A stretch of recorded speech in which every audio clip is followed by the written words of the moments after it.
দোলযাত্রা একটি অত্যন্ত শুভ উৎসব হিন্দু শাস্ত্রের মানুষের কাছে।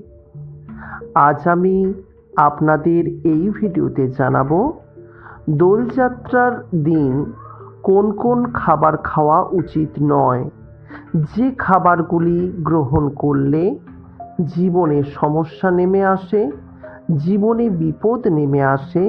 তাই যে খাবারগুলি খাওয়া একেবারেই উচিত নয় দোলযাত্রার দিন, সেই বিষয়ে বিস্তারিত জানানোর জন্য আজ আমি আপনাদের কাছে চলে এসেছি। নমস্কার, এই চ্যানেলের ভিডিও দেখছেন তাদের কাছে অনুরোধ, ভিডিওটিকে শেষ পর্যন্ত দেখুন। ভালো লাগলে চ্যানেলটিকে সাবস্ক্রাইব করে পাশের নোটিফিকেশন বেলটি অন করে রাখবেন।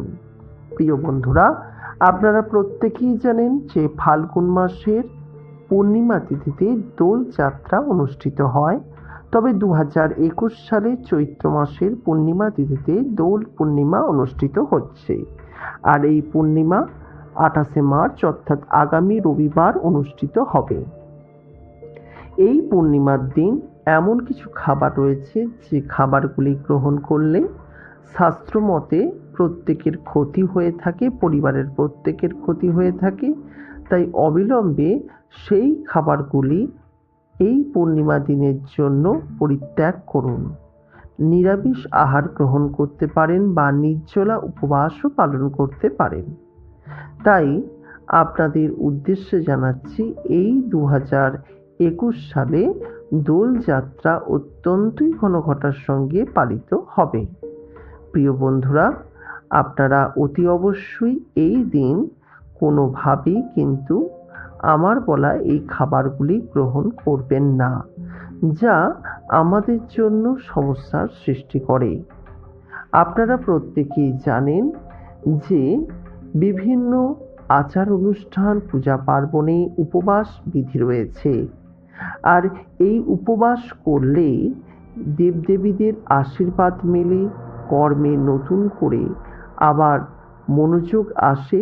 তাই বিভিন্ন সময় উপবাস করা হয়ে থাকে। সাধারণত একাদশী, পূর্ণিমা, অমাবস্যা তিথিতে উপবাস করলে শরীর ভালো থাকে। তবে মনে রাখবেন, দোল পূর্ণিমা এমন একটি গুরুত্বপূর্ণ তিথি, এই তিথিতে আপনি কোনোভাবেই যে খাবারগুলি গ্রহণ করতে পারবেন না সেইগুলি সম্পর্কে জানাবো এবং অতি অবশ্যই আপনাদের বলে দেবো এই খাবারগুলি গ্রহণ করলে কি কি ক্ষতির সম্ভাবনা রয়েছে। অনেকেই দোল পূর্ণিমাতে আমিষ আহার গ্রহণ করেন। প্রিয় বন্ধুদের উদ্দেশ্যে বলবো, কোনোভাবেই মাছ, মাংস, ডিম এই ধরনের আমিষ আহারগুলি একেবারেই গ্রহণ করবেন না। কারণ এই আহারগুলি যদি গ্রহণ করেন তাহলে আপনাদের জীবনে অবধারিত সমস্যা নেমে আসবে। আপনাদের জীবনে এমন বড় বড় সমস্যা হবে যেগুলি আপনি কল্পনাও করতে পারবেন না। তাই দোল পূর্ণিমার দিন কোনোভাবেই আমিষ আহার গ্রহণ একেবারেই করবেন না। দ্বিতীয়ত, মুসুরির ডালের মতো বা পেঁয়াজ রসুনের মতো জিনিসগুলোও কিন্তু খাওয়া যাবে না। এই দিন অনেকে মদ্যপান করে থাকেন। শাস্ত্রমতে মদ্যপান করলে সেই মানুষটি অমানুষে পরিণত হয় এবং এই দিন যারা মদ্যপান করেন তারা বিপুল পরিমাণ ক্ষতির মুখোমুখি হন।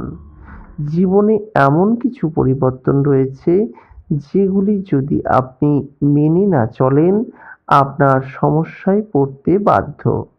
এবং তার সঙ্গে আপনাদের জানাবো, দোল পূর্ণিমার দিন কোনোভাবেই কোনো খারাপ যে কোনো প্রকারের খাবার গ্রহণ করবেন না বা খাবার নষ্ট করবেন না। যদি আপনি এই ধরনের আমিষ আহার গ্রহণ করেন এবং খাবার নষ্ট করেন, জীবনে সমস্যা আসতে আপনার বাধ্য।